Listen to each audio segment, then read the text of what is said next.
الذي الحمد عليه والصلاة على آلها أما بعد فقد قال سبحانه وتعالى في قرآن المجيد بسم الله الرحمن الرحيم ادعو إلى سبيل ربك بالحكمة والموعظة الحسنة وجادلهم بالتي هي أحسن إن ربك هو أعلم بمن ضل عن سبيله صلوات بلند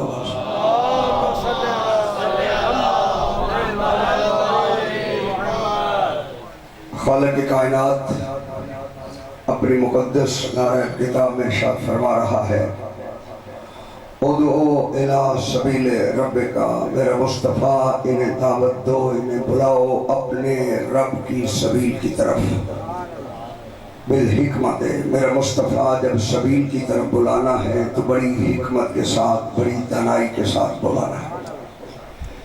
والموعظۃ الحسنہ، میرا مصطفیٰ جب تو واعظ کر رہا ہو تو تیرا واعظ بڑا خوبصورت واعظ ہونا چاہیے، کیونکہ واعظ مصطفیٰ کا خوبصورت ہوگا دنیا اللہ کی سبیل پہ آ جائے گی۔ حالانکہ جس پیغمبر کے واعظ کا نام ہی قرآن ہے، اللہ جانے اس کو پھر کہا جا رہا ہے کہ واعظ حسنہ کے ذریعے سے بلانا۔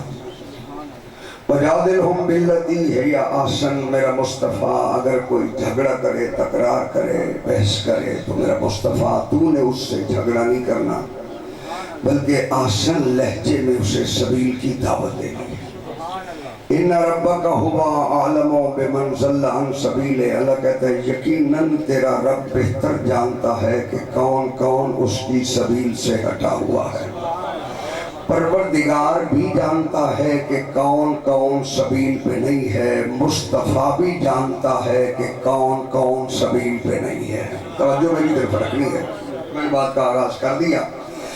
پروردگار بھی جانتا ہے کہ کون کون سبیل پہ نہیں آئے گا، مصطفیٰ بھی جانتا ہے کہ کون کون سبیل پہ نہیں آئے گا، مگر توحید بھی چاہتی ہے دنیا سبیل پہ آ جائے، اور رسالت بھی چاہتی ہے دنیا سبیل پہ آ جائے، چونکہ توحید بھی مخلوق کی فلاح چاہتی ہے اور رسالت بھی مخلوق کی بقا اور فلاح اور فلاح چاہتی ہے۔ تو اس کا مطلب یہ ہے کہ جو مرضی خدا ہے وہی مرضی مصطفیٰ ہے۔ جاگنا میرے ساتھ تھوڑا سا بولنا، جو مرضی خدا ہے وہی مرضی مصطفیٰ ہے، جو خدا چاہ رہا ہے وہی مصطفیٰ چاہ رہا ہے۔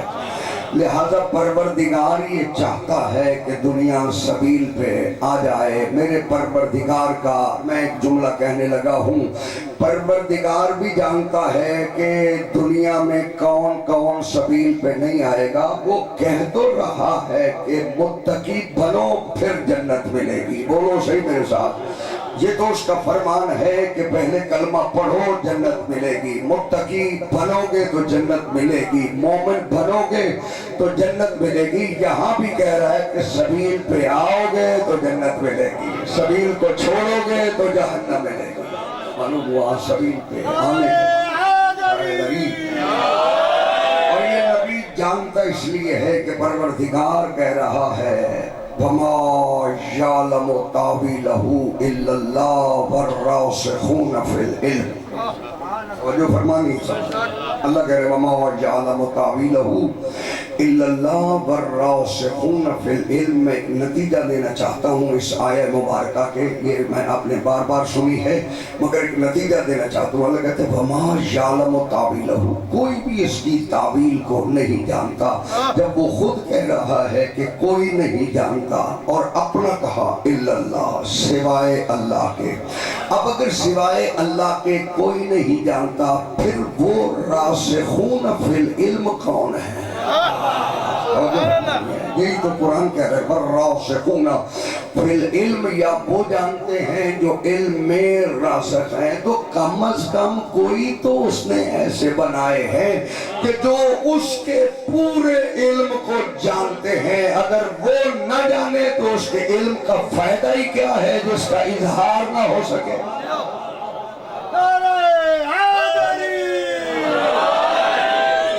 علم کا فائدہ کیا ہے جس کا اظہار نہ ہو سکے، اسی لیے فرمایا علمک ما لم تکن تعلم، میرا مصطفیٰ ہم نے ہر اس شے کی تعلیم تجھے دے دی ہے جو تو نہیں جانتا تھا۔ اب توجہ رکھیں، میں ایک بات کہنے لگا، یہاں پہ الفاظ کیا ہے؟ علمک ما لم تکن تعلم، اس نے تعلیم دی ہے جو تو نہیں جانتا تھا۔ یہ سمجھانے کے لیے کہا گیا ہے تاکہ کوئی یہ نہ سمجھے کہ کچھ رہ گیا تھا کچھ دے دیا تھا۔ اللہ کہتا ہے جو بھی تو نہیں جانتا تھا ہم نے سب کچھ دے دیا ہے، اور پروردگار نے دے کے قرآن مجید میں اعلان کیا کہ محمد مصطفیٰ کی واحد وہ ذات ہے جس کا معلم میں خود اللہ ہوں۔ جبریل نہیں پڑھاتا، انہیں اللہ پڑھا کے بھیجے، انہیں جبریل نہیں پڑھا۔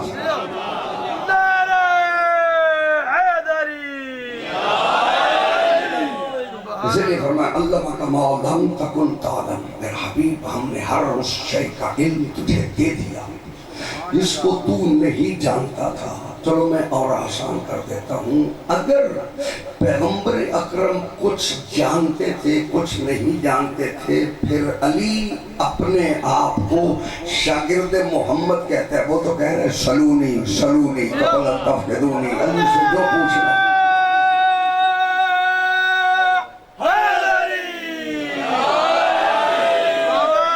سلونی سلونی، یہ دعوت تو سنا ہے نا، سلونی سلونی قبل ان تفقدونی، جو پوچھنا چاہتے ہو علی سے پوچھ لو۔ اب جو میں ہر شے آ جاتی ہے، اوئے ہوئے بولو سی، جو میں ہر شے آ جاتی ہے، اور پھر یہ قید نہیں ہے کہ کون پوچھے، جو پوچھنا چاہتا ہے، اور جو میری طرف ہے جو پوچھنا چاہتا ہے وہ پوچھے۔ زمین والوں کی بات نہیں ہے، اگر عرش والے بھی پوچھنا چاہتے ہیں تو علی بتا سکتا ہے، اگر فرش والے بھی پوچھنا چاہتے ہیں تو علی بتا سکتا ہے۔ اب میں ایک جملہ کہنے لگا ہوں، اگر میرا مجمع متوجہ ہے تو کوئی تعلیم تو ہے جو اللہ کہہ رہا ہے کہ خضر سے کہ جاؤ موسیٰ کو تعلیم دو۔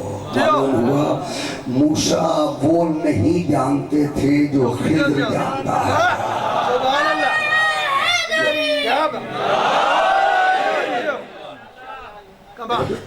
موسیٰ علیہ السلام اسی لیے فرمایا کہ تو لن تستطیع معی صبر، تو میرے ساتھ صبر نہیں کر سکے گا۔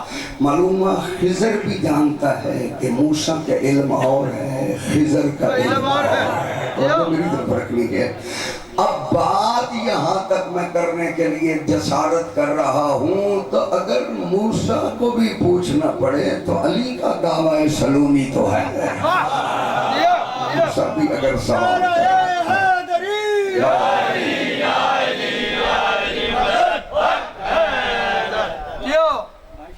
حضرت موسیٰ علیہ السلام بھی پوچھ سکتے ہیں، توجہ ہے، سوال کر سکتے ہیں۔ جو خضر سے پوچھ سکتا ہے تو خضر جس کے بچوں سے پوچھتا رہا۔ حضرت پیغمبر اکرم خطبہ دے رہے، دوران خطبہ ایک دراز قد شخصیت مسجد میں داخل ہوتی، پیغمبر کو سلام کرتی، پیغمبر سلام کا جواب دیتے ہیں، توجہ میری طرف رکھنا، پیغمبر سلام کا جواب دیتے ہیں، اور پیغمبر جب سلام کا جواب دیا تو انہوں نے کان میں کچھ بات کہی۔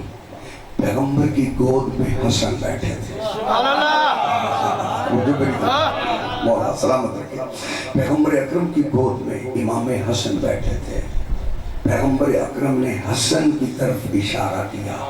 معلوم ہوا اب پیغمبر بتا رہے ہیں کہ اگر نبیوں کو بھی پوچھنا ہو تو میرا حسن بتا سکتا ہے۔ کہا، حسن کی طرف اشارہ کیا۔ اس شخصیت نے حسن کو اٹھائے، گئے کونے میں بیٹھ کے کچھ دیر بات کی، پھر اٹھایا حسن کو گود پیغمبر میں رکھا، سلام کیا، سلام کر کے مڑنے لگے۔ پیغمبر فرماتے ہیں تسلی ہو گئی، بولو سیدھا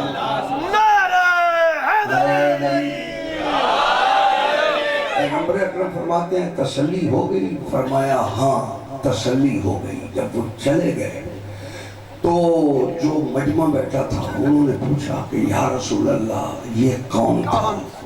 کہا یہ خضر نبی تھے، یہ اکثر مجھ سے پوچھنے کے لیے آتے ہیں۔ بولو صحیح بولو، یہ اکثر مجھ سے سوال کرنے کے لیے آتے ہیں۔ آج میری گود میں حسن تھا، میں نے کہا حسن سے پوچھ لو، کیونکہ حسن بھی اسی علم کا مالک ہے جس علم کے مالک کو محمد کہتے ہیں۔ حسن بھی اسی علم کا مالک ہے، حسین بھی اسی علم کا مالک ہے جس علم میں اور قریب کر لیتا ہوں۔ پاک پیغمبر جب چادر تطہیر میں لے کے پنجتن پاک کو آئے، جبریل نے پوچھا نا کہ یا رب من حاضر تحت الکساء، بولو صحیح درست، یا رب من حاضر تحت الکساء، پروردگار یہ چادر کے نیچے کون ہے؟ تشریح میں نہیں جانا چاہتا، جملہ کہنا چاہتا، یا رب من حاضر تحت الکساء، پروردگار یہ چادر کے نیچے کون ہے؟ اب جو تعارف کرا رہا تھا اس کو کوئی بھول نہیں تھی۔ لا تاخذہ سنۃ ولا نوم، اسے نہ اونگ آتی ہے نہ نیند آتی ہے۔ وہ کہہ رہے ہم فاطمہ تو وابوہا وبالوہا وبنوہا، یہ فاطمہ ہے، یہ فاطمہ کا باپ ہے، فاطمہ ہے، یہ فاطمہ کا باپ ہے، یہ فاطمہ ہے، یہ فاطمہ کا شوہر ہے، یہ فاطمہ ہے، یہ فاطمہ کے بیٹے۔ بولو تو صحیح، تعارف ہو گیا؟ کون کرا رہا؟ توحید، توحید تو نہیں بھولتی نا۔ تعارف یہ کرا رہا ہے یہ فاطمہ ہے، یہ فاطمہ کا باپ ہے۔ اگر بیدار ہے تو جملہ سمجھنا، فاطمہ جو نسبتوں سے پہچانی جائے اسے فاطمہ نہیں کہتے، جس کی نسبت سے معصوم پہچانے جائیں اسے فاطمہ۔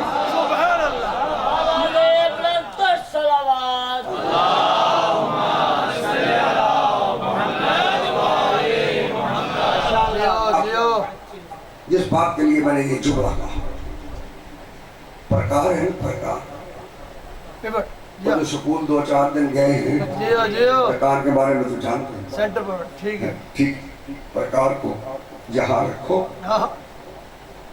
اور یہ دائرہ لگاؤ، یہ مرکز ہے، یہ پرکار گھوم رہی ہے، یہ دائرہ جتنا بھی بنے گا ہر سائیڈ سے سینٹر کے برابر ہوگا۔ یہ نہیں ہو سکتا کہ یہ یہاں سے کہیں فاصلہ کم ہو، کہیں فاصلہ زیادہ ہو۔ یہاں پروردگار نے سینٹر یعنی مرکز فاطمہ کو بنا کے بتایا کہ دنیا والوں جتنی عصمت محمد کی ہے اتنی ہی فاطمہ کی ہے، اتنی ہی حسن کی ہے، اتنی ہی حسین کی ہے، اتنی ہی توجہ میری طرف رکھیں، یہ زین العابدین کی ہے، یہ جتنے بھی ہیں یہ علم میں بھی برابر ہیں۔ اسی لیے فرمایا اولنا محمد، اوسطنا محمد، آخرنا محمد، کلنا محمد۔ توجہ رہے، جو علی سے پوچھو وہ عسکری بھی وہی بتائے گا جو علی بتائے گا۔ اور یہ بڑے مسائل کتابوں بھری پڑی ہیں اس بات پہ کہ جب بھی کسی نے معصوم سے کبھی وراثت کا سوال کیا یا طلاق کا یا کسی اور چیز کا سوال کیا، جب امام نے مسئلہ بتایا تو اسے کہنا پڑا سننے والے کو کہ آج محمد کا زمانہ یاد آ گیا۔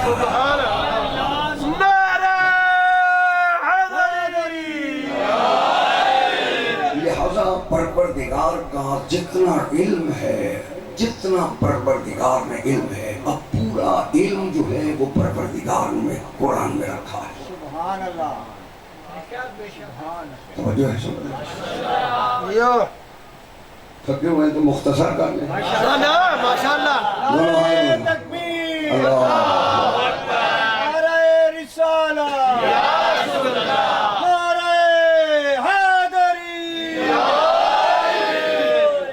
علمک ما لم تکن تعلم، جو تو نہیں جانتا تھا وہ سب کچھ ہم نے تعلیم دے دیا۔ معلوم ہوا جو کچھ پروردگار کا مکمل پوری کائنات تھی، سب کا علم اللہ نے مصطفیٰ کو دے دیا۔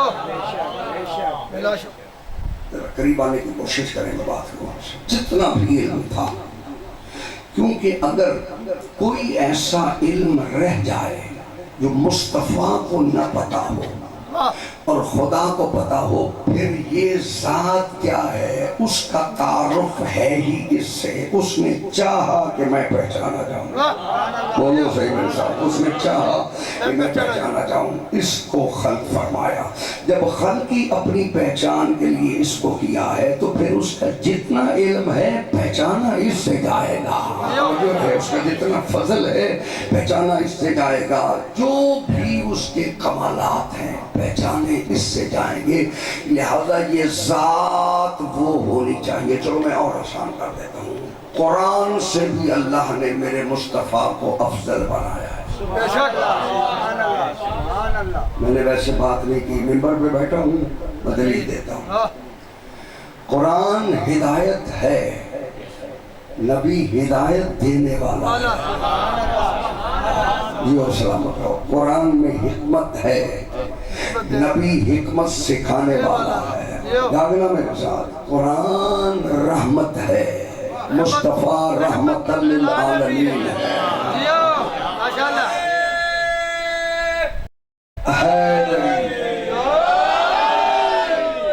قرآن ہدایت للمسلمین ہے، محمد مصطفیٰ ہدایت للعالمین ہے۔ اب عالمین کا آپ روز علماء سے سنتے ہیں، اس سے بڑا کوئی جملہ نہیں ہے، الحمدللہ رب العالمین۔ جہاں تک رب کی ربوبیت ہے وہاں تک میرے مصطفیٰ کا دائرہ اختیار ہے۔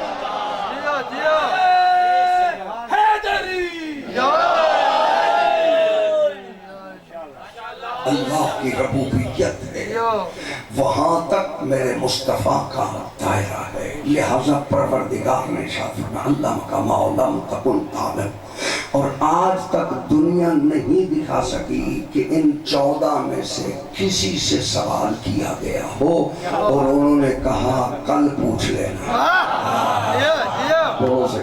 جاؤ کوئی جھوٹی سی جھوٹی روایت بھی اگر کسی کے پاس ہے وہ لے کے آئے۔ آج تک کوئی ایسا نہیں ہے جس نے کہا ہو کہ ہم نے سوال کیا تھا اور جواب نہیں ملا تھا۔ کوئی ایسا واقعہ کسی کتاب میں موجود نہیں ہے۔ تو معلوم ہوا اللہ کے پورے علم کے مالک یہ 14 ہیں۔ اللہ کے پورے علم کا مالک یہ 14 ہیں۔ اسی لیے پروردگار نے جب اس انسان کو خلق کیا، یہ مبالغہ تو روز سنتے ہو، یہ مبالغہ کس سے ہوا تھا؟ نجران علاقے کا نام ہے، عیسائیوں سے مقابلہ۔ ٹھیک ہے بات، میں بیک گراؤنڈ آپ کو بتا دوں تھوڑی سی تاکہ میرا موقف واضح ہو جائے۔ یہ نجران علاقہ ہے، وہاں عیسائی ہے۔ عیسائیوں نے جب یہ دیکھا کہ اسلام پھیل رہا ہے، لوگ چوک در چوک اسلام میں داخل ہو رہے اور اسلام غالب آ رہا ہے، تو انہوں نے کہا کہ اس سے پہلے کہ ہمارے لوگ ہی ہمارے مذہب کو چھوڑ دیں اور اسلام کو قبول کر لیں، ہم ایک وفد کی صورت میں پیغمبر کو ملتے ہیں اور یہ طے کے کر کے گئے تھے کہ ہم نے بات ماننی نہیں ہے، اور آ کر صرف اتنا کہنا ہے کہ وہ ہمیں مطمئن ہی نہیں کر سکا۔ یہ کہہ کے یہ نکلے، عیسائیوں کے بڑے راہب جو ہیں وہ نکلے، مدینے پہنچے۔ جب مدینے پہنچے تو پیغمبر اکرم کو اطلاع دی گئی کہ وفد ملنے کے لیے آیا ہے۔ پیغمبر استقبال کے لیے وہاں پہنچے۔ یہ نبوت ہے، بولو میرے ساتھ، نبوت ہے۔ پیغمبر استقبال کے لیے وہاں پہنچے۔ چونکہ وہاں پہلے مسجدوں میں صفیں نہیں تھیں، یہ بچھایا جاتا تھا، کیا نام ہے اس کا، ریت۔ پیغمبر اکرم نے وہاں اپنی ابا بچھا دی اور کہا میری ابا پہ بیٹھو۔ توجہ کرنی ہے، یہ اخلاق محمد ہے۔ وہ آئے بیٹھے، اب یہ طے کر کے آئے تھے کہ ہم نے اپنے قوم کو صرف یہ تسلی دینی ہے کہ پیغمبر جو جس نے دعوی نبوت کیا ہے وہ ہمیں ہی مطمئن نہیں کر سکا، تو وہ اسلام کیسے پھیلائے گا؟ اور انجیل میں جس نبی کا تذکرہ ہے یہ وہ نبی نہیں ہے، توجہ ہے، وہ نبی نہیں ہے۔ پیغمبر اکرم سے بحث ہوتی رہی، پیغمبر جب بحث کر رہا تھا، پیغمبر تو وہی کہہ رہا تھا جو وہ چاہ رہا تھا، بولو تو صحیح صاحب، یعنی اللہ جو چاہ رہا تھا وہی پیغمبر کہہ رہا تھا۔ بابا اسی آیت کا یہی تو مطلب ہے، وَمَا يَنطِقُ عَنِ الْهَوَىٰ إِنْ هُوَ إِلَّا وَحْيٌ يُوحَىٰ، وہ بات نہیں کرتا، جو بات کرتا ہے وہ وحی الہی سے کرتا ہے، یعنی عیسائیوں سے مناظرہ ہو رہا تھا، وہی تو اتر رہی تھی، محمد اب یہ کہہ دے، محمد اب یہ کہہ دے، محمد مصطفیٰ قرآن پڑھتے رہے، جو آیتیں نازل ہوتی رہی، جو توحید چاہتی رہی وہی مصطفیٰ پڑھتے رہے، مگر عیسائیوں نے اپنی شکست کو تسلیم نہیں کیا۔ شکست اس وقت تسلیم کی جب محمد ان کو لے کے آئے جو وارث قرآن تھے۔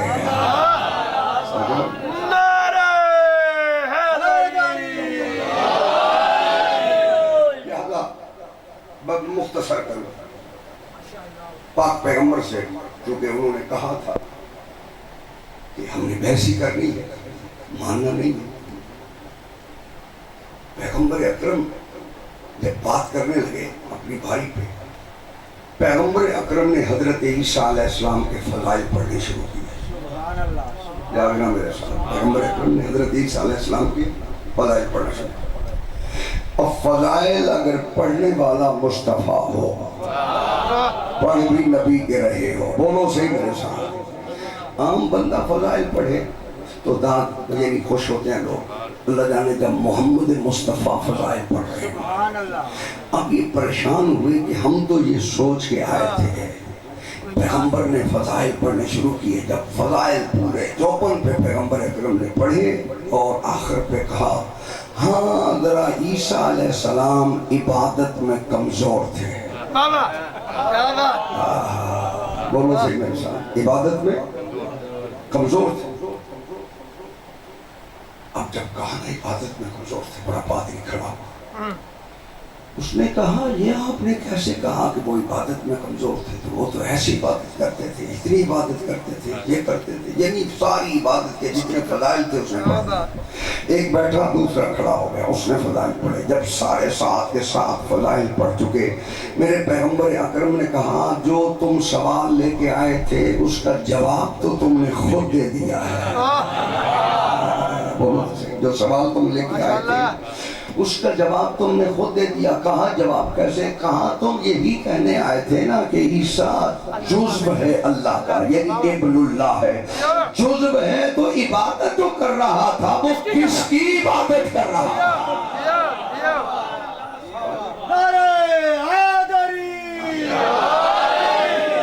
عبادت اگر کر رہا تھا تو کس کی عبادت کر رہا تھا؟ اب جب انہوں نے دیکھا کہ اب ہمارا سلسلہ یہ ختم ہو گیا، جو ہم سوچ کے آئے تھے، پیغمبر نے اس کو جواب دے دیا، لیکن چونکہ وہ طے کر کے آئے تھے کہ ہم نے اپنی قوم کو مطمئن کرنا ہے کہ یہ نہ وہ نبی ہے نہ ہی وہ ہمیں مطمئن کر سکے، اللہ نے کہا میرا مصطفیٰ اب یہ نہیں مان رہے تو ان سے کہو فمن حاجک فیہ من بعد ما جاءک من العلم فقل تعالوا ندعو ابناءنا وابناءکم ونساءنا ونساءکم وانفسکم ثم نبتہل فنجعل لعنۃ اللہ علی الکاذبین۔ اے میرے محمد اب جب علم آ چکا ہے پھر بھی کٹ بجتی کر رہے ہیں۔ اب یہ سارے مولویوں نے لکھا اس علم سے مراد قرآن ہے، بول رہے میرے ساتھ، اس علم سے مراد قرآن ہے. یعنی اگر جس قسم کا بھی سوال ہو جواب قرآن میں موجود ہے. دے وہ سکتا ہے جو قرآن حفظ کر کے نہیں آیا, جو قرآن کو پڑھانے آیا ہے وہی جواب دے سکتا ہے. کہا ان سے کہو تم اپنے بیٹے لے آؤ, ہم اپنے بیٹے لے آؤ. تم اپنی مثال آؤ, ہم اپنی مثال آتے ہیں. تم اپنے نفوس لاؤ, ہم اپنے نفوس لاتے ہیں. پھر اب مناظرہ نہیں ہوگا, مبالہ ہوگا. مبالہ ہوگا. مبالہ کا مطلب یہ ہے کہ ایک دوسرے پہ تبرہ کریں. پھر مبالہ ہوگا. نجعل لعنت اللہ علی الکاذبین, جو جھوٹا وہ اس پر اللہ لعنت کریں گے. اب جاننا میں جملہ کہنے لگا ہوں. مختصر سا سچائی کا قافلہ لے کر محمد مصطفیٰ اپنے گھر سے چلے.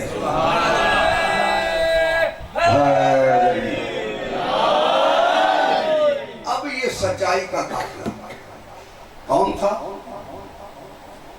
انگلی پکڑی ہوئی تھی حسن نے, گود میں اٹھایا ہوا تھا پیغمبر نے حسین کو. پیچھے پیغمبر ہیں, ان کے پیچھے زہرا ہے, اس کے پیچھے علی ہے. ٹھیک ہوگی بات؟ بولو سے میرے ساتھ.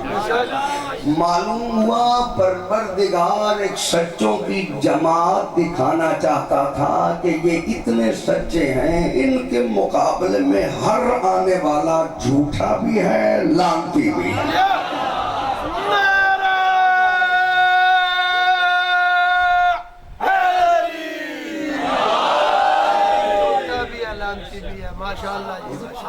وَنَجْعَلْ لَعْنَتَ اللَّهِ عَلَى الْكَاذِبِينَ, جو جھوٹا ہو اس پر اللہ کی لعنت کریں گے. اب یہ سچائی کا قافلہ, اب چونکہ وہ ٹیلے پہ تھے ان کے وہ لگے ہوئے, وہ جس میں وہ خیمے وغیرہ جس میں رہ رہے تھے, ان کی نگاہ پڑی. ان عالموں نے ان کو آتے ہوئے دیکھا. دیکھ کر جو بڑا عالم تھا اس نے فوراً کہا کہ خبردار ان سے مبالغہ نہ کر. اب جو جملے ہیں وہ پادری کے, وہ کہتا ہے کہ میں وہ چہرے دیکھ رہا ہوں. گھبرائے تو نہیں بیٹھے, پوری ایمانداری سے کہہ رہا ہوں. میں وہ چہرے دیکھ رہا ہوں. اگر یہ پہاڑ کو بھی حکم دیں گے تو پہاڑ اپنی جگہ سے ہٹ جائے گا. جو کلمہ نہیں پڑھ رہا وہ بھی کہہ رہا ہے کہ یہ پہاڑوں کو ہٹا سکتے ہیں. تو کلمہ پڑھ کے بھی پوچھ رہا ہے کہ یہ کر سکتے ہیں, یہ نہیں کر سکتے.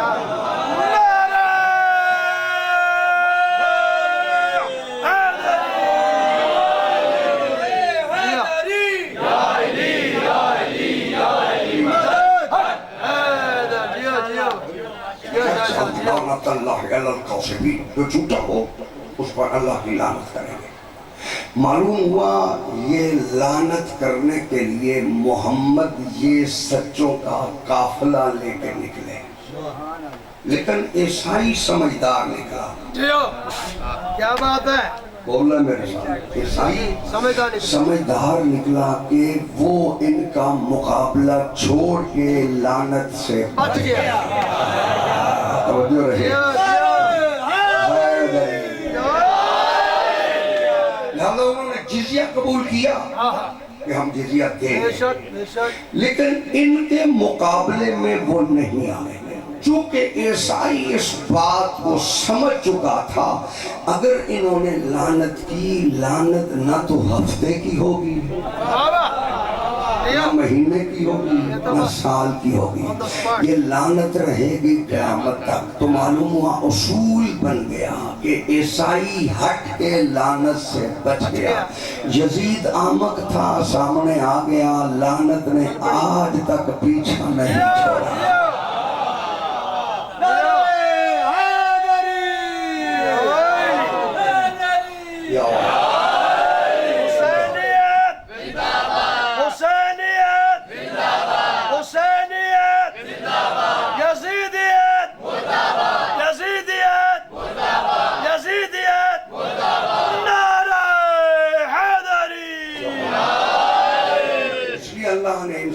حقیقت کو بیان کرتے ہوئے قرآن مجید میں ارشاد فرمایا واللہ اخرجکم من بطون امہاتکم لا تعلمون شیئا. تیری حقیقت یہ ہے کہ تو جب ماں کے بدن سے پیدا ہوا تو جاہل تھا.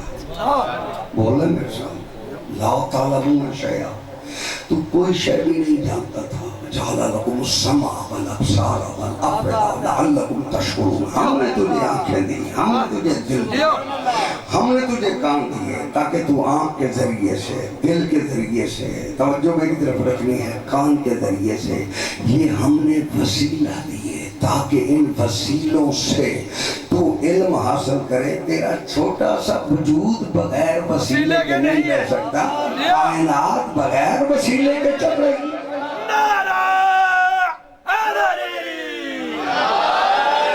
کائنات میں ایسے وجود ہیں جن کی وجہ سے پروردگار نے کائنات کو قائم رکھا ہے. اسی لیے مولوی کو جمعے کے خطبے میں کہنا پڑتا ہے الذی ببقائہ بقیت الدنیا وبیمنہ رزق الورا. اگر یہ قائم نہ ہوتا تو کچھ بھی قائم نہ رہتا. یا امام المنتظر العجل العجل, یا امام المنتظر العجل العجل,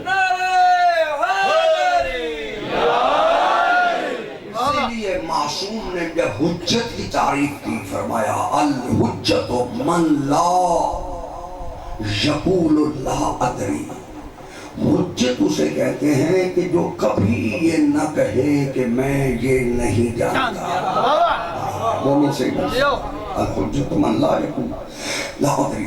حجت اسے کہتے ہیں کہ جو کسی وقت بھی یہ نہ کہے کہ میں نہیں جانتا. وہ آغوش مادر میں بھی حجت ہو تو وہ جانتی ہے کہ سوال کرنے والے کا سوال کیا ہے اور اس کا جواب کیا ہے. کیونکہ حجت الحجت قبل الخلق. جیو واہ. الحجت قبل الخلق مع الخلق بعد الخلق. حجت مخلوق سے پہلے ہے, حجت مخلوق کے ساتھ ساتھ ہے. مخلوق نہیں رہے گی, حجت رہے گی. تو معلوم ہوا پروردگار نے پوری کائنات کا نظام ہی اپنی حجت پہ رکھا ہے. معلوم ہوا حجت اللہ کی وہی ہے جو پورے کائنات کو نظام کو بچا کے رکھے. حجت وہی ہے خدا کی جو پورے نظام کائنات کو. اسی لیے جب پیغمبر اکرم علی ابن ابی طالب کے سامنے آئے کہا یا علی قم فعرفنی من انا. علی اٹھو اور بتاؤ کہ میں کون ہوں. بولو میرے ساتھ قم فعرفنی من انا. علی اٹھو بتاؤ کہ میں کون ہوں, پھر میں بتاؤں گا کہ تو کون ہے.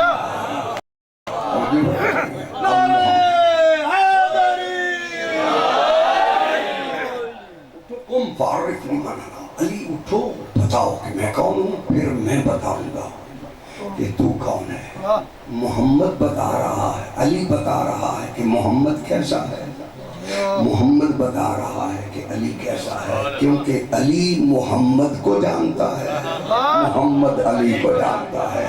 کوئی اور نہیں جانتا, اس لیے کوئی بتا بھی نہیں سکتا. جاگنا متوجہ میری طرف رکھنی ہے. نبی بتا سکتا ہے کہ علی کیسا ہے, علی بتا سکتے ہیں کہ نبی کیسا ہے. اس لیے فرمایا پروردگار کے اس سچے توجہ ہے ولی اعظم نے فرمایا ہوگا اصل الاب و مسل الرب. یہ علی کی زبان ہے, محمد کی ثنا ہو رہی ہے. وہ اصل الاب و مسل الرب, یہ اب کی اصل ہے. اگر یہ نہ ہوتے تو پھر کائنات میں کوئی بھی باپ نہ ہوتا. یہ کائنات کے باپ ہوا اصل الاب و مسل الرب. مثل نہیں, مثل اور ہے, مسئلہ اور ہے. توجہ میری طرف ہے. فرمایا ہوا اصل الاب و مسل الرب. تمرین التحبید و قرین التوحید. یہ توحید کے لوگوں، یہ توحید کے اتنا قریب ہے کہ اس کے سجدوں کی وجہ سے وہ مسجود کہلایا ہے۔ نعرہ تکبیر، نعرہ رسالت، نعرہ حیدری، اس کے سجدوں کی وجہ سے وہ مسجود کہلا رہا ہے، اس کی عبادت کی وجہ سے وہ معبود کہلا رہا ہے۔ یعنی اگر وہ پہچانا گیا ہے تو اس کی ذات کی وجہ سے، یعنی محمد مصطفیٰ کی وہ ذات ہے جو وہ آئینہ ہے صفات خدا بندی کا۔ یعنی اگر کوئی توحید کو دیکھنا چاہے تو آئینہ توحید کے لیے اللہ نے بنایا ہی مصطفیٰ کو ہے۔ توجہ میری طرف رکھیے، آئینہ بنایا ہی مصطفیٰ کی ذات کو ہے۔ اب یہ جب ختم ہوا سلسلہ، علی نے تعارف کیا تو پھر محمد مصطفیٰ اٹھے، فرمایا یا علی انت منی وانا منک،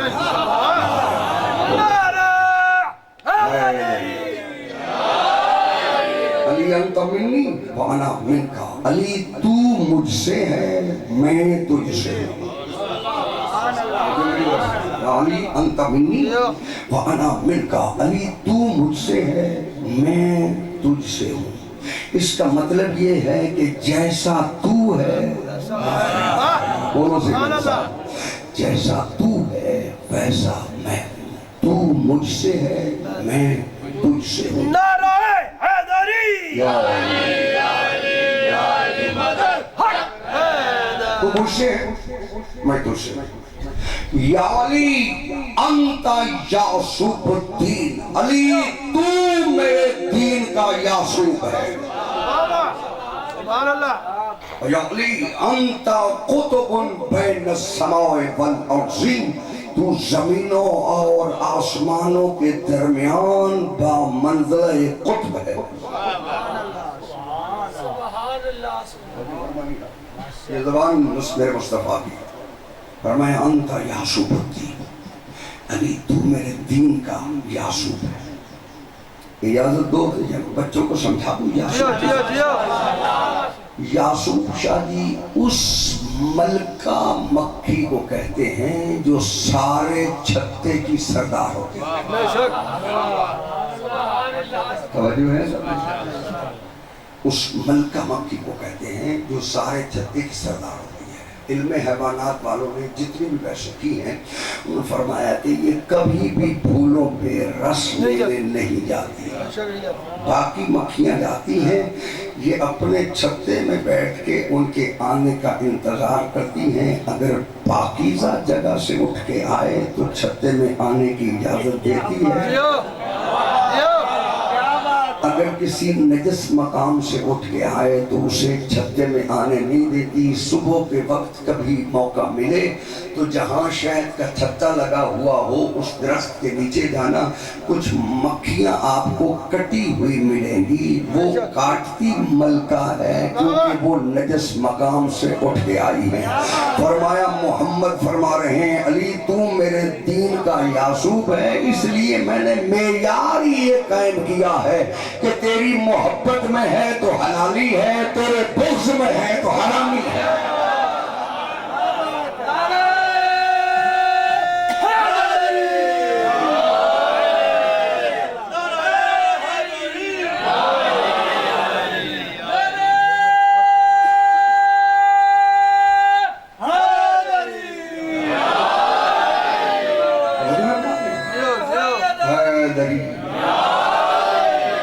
علی محمد مصطفیٰ کے دین کا یعصوب ہے۔ معلوم ہوا یہ علی ہی معیار بنا ہے کہ دین میں کون ہے، بے دین کون ہے، اور جو ہے معیار نبی نے یہی بتایا، جو علی سے متمسک ہے وہ دیندار ہے، جو علی سے بغض رکھتا ہے وہی جہنمی ہے۔ اسی لیے فرمایا یا علی انت قسیم النار والجنہ، علی تو ہی جنت اور جہنم کا تقسیم کرنے والا ہے، بغض بھی علی سے ہو، جنت کی آس بھی علی سے لگائے بیٹھے۔